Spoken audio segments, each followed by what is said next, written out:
Bom dia, amados. Mais uma vez estamos aqui para mais uma ministração das Sagradas Escrituras. Nós vamos entrar no capítulo 2 hoje, de Atos dos Apóstolos, sobre a descida do Espírito Santo. E cumprindo-se o dia de Pentecostes, estavam todos reunidos no mesmo lugar. De repente veio do céu um som como de um vento veemente e impetuoso, e encheu toda a casa em que estavam assentados.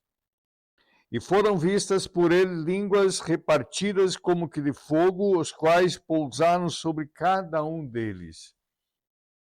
E todos foram cheios do Espírito Santo e começaram a falar noutras línguas, conforme o Espírito Santo lhes concedia que falassem.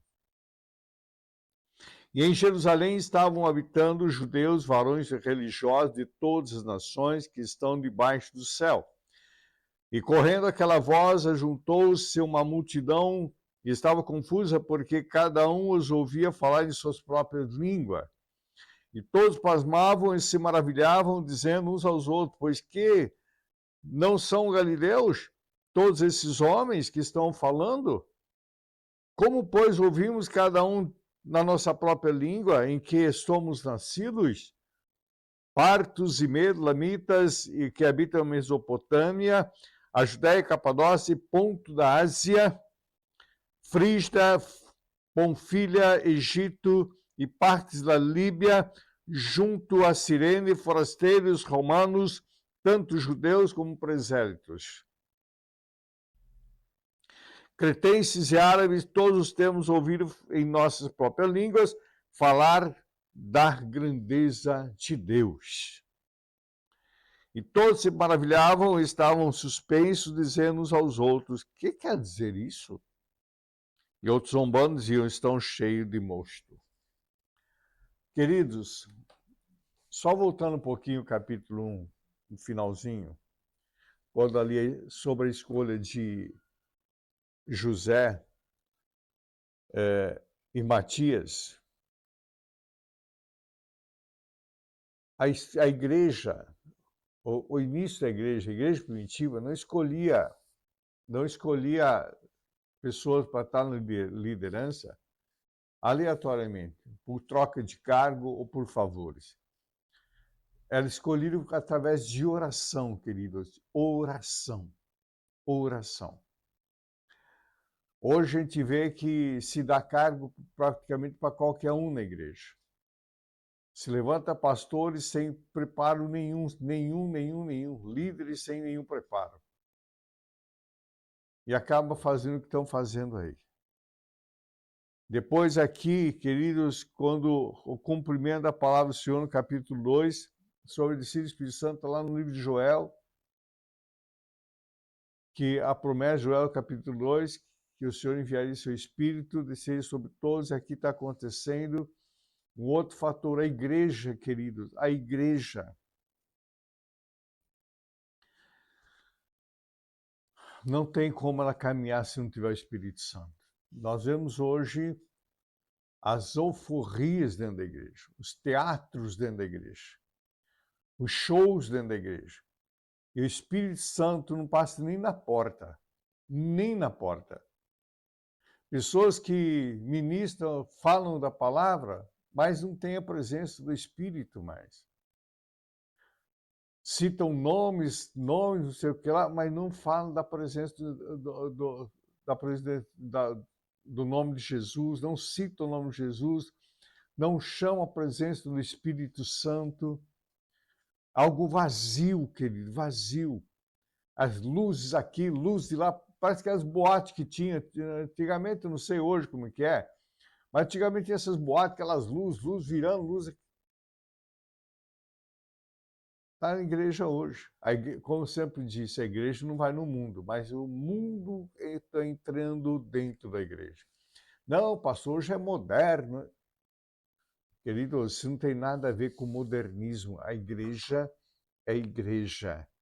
Ela continua no mesmo projeto lá de Atos Apóstolos, início da igreja, primórdio da igreja, que a igreja tem que caminhar debaixo da ação do Espírito Santo, da orientação do Espírito Santo. Hoje, você gosta de culto de motivação. Isso vem do esoterismo, amados irmãos. Isso vem do esoterismo. Como o senhor Paulo falou, olha, querido, eu tive 8 anos na doutrina espírita, catecismo, 8 anos, estudando catecismo. Tive 5 anos na Seichonoye, estudando Seichonoye. Li muitos livros, Masaharu Taniguchi, Seicho Taniguchi e tantos outros mais. E as ministrações que se faziam eram de motivacional. A Bíblia não é motivacional. A Bíblia, queridos, Deus tem prazer na prosperidade. Claro que Deus tem prazer. Já falei várias vezes isso. Mas nós temos que ter firmado na palavra. Hoje é uma troca de gentileza, uma troca de favores. Acho que Deus faz favor, às vezes é obrigado a fazer favor, obrigado a fazer isso, obrigado a fazer... Não, querido. Deus cura, claro que Deus cura. Deus tem poder de ressuscitar mortos? Claro que tem poder. Deus tem poder de tirar aquele que está no monturo e tentar ajudar os outros? Claro que Deus tem poder. É o mesmo ontem, hoje, eternamente. Mas esse não é o foco nosso, querido, é buscar a presença de Deus, essa comunhão, trazer o Espírito Santo para todo momento na nossa vida. Eu não posso caminhar sem o Espírito Santo, eu não posso fazer nada sem o Espírito Santo. Já falei para vocês aqui no Maná quantas e quantas vezes, querido, eu saí para fazer uma ministração. Eu falo assim, se não tiver palavras, eu não vou falar, eu vou orar e venho embora. Aí o senhor me dava a palavra, ou entrando na companhia, ou no corredor da companhia, o senhor me dava a palavra. E às vezes mudava. E assim até hoje, eu dependo inteiramente do Espírito Santo. Eu dependo inteiramente, queridos. Nós precisamos depender do Espírito Santo, estar focado na Bíblia, na palavra. Veja bem que aqui o Espírito Santo veio, cada um falava na língua que o Espírito Santo orientava. Na língua daquelas pessoas que habitavam ali em Jerusalém, de todas as nações. Habitavam ali e cada um falava, e sendo...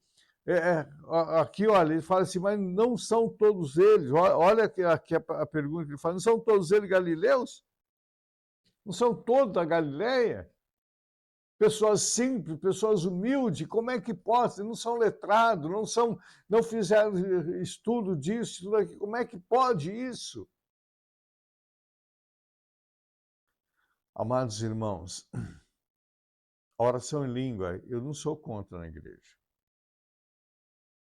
Só que, às vezes, a gente vê que a pessoa está lá, já pegou um hábito, não é o Espírito Santo, é o hábito dela. É o hábito dela, você vê que não tem a presença do Espírito Santo. Não, ela decorou alguma coisa e vai nisso.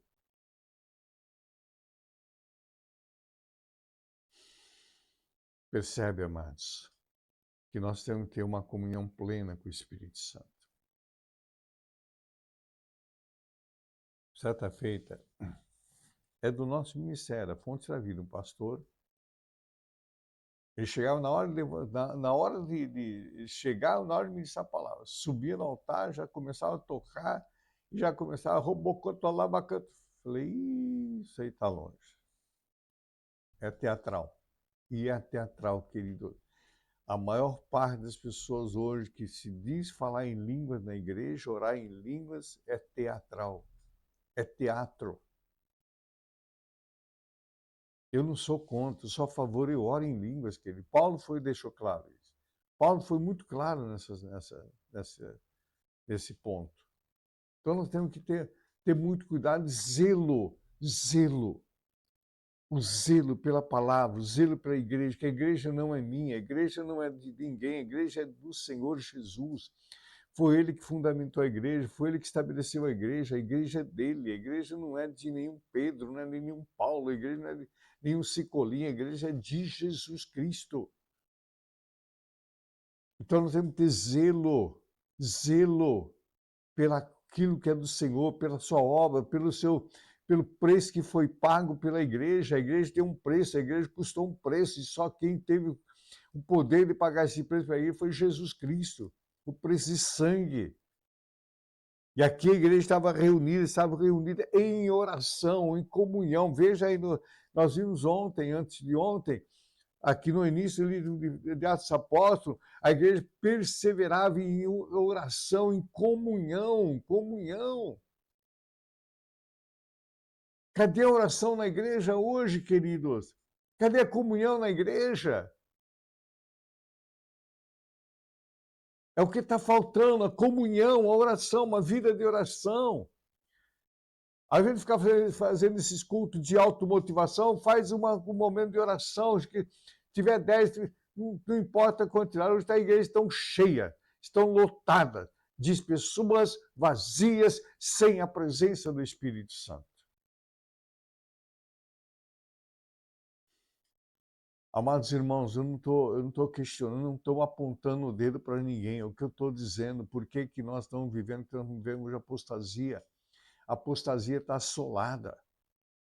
A apostasia está assolada. Por que o Brasil está nessa situação, querido? Por quê? A culpa é da igreja.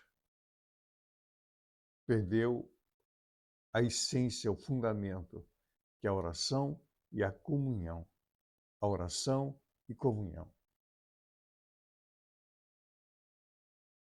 Queridos pastores, líderes, volta à essência, volta ao fundamento, volta ao primeiro amor. Uma vida de oração e comunhão, leva a igreja a orar, faz reunião de orações, nas casas, na igreja, faz reunião de orações. As igrejas voltar uma vida de oração e comunhão, chamando, atraindo a presença do Espírito Santo. Amém, querido? Que o Senhor te abençoe e te guarde, que o Senhor levante seu rosto sobre ti e tenha misericórdia de ti. Sobre ti o Senhor levante teu rosto e a paz. Uma quarta-feira abençoada a todos, em nome de Jesus. Amanhã a gente continua com essa conversa.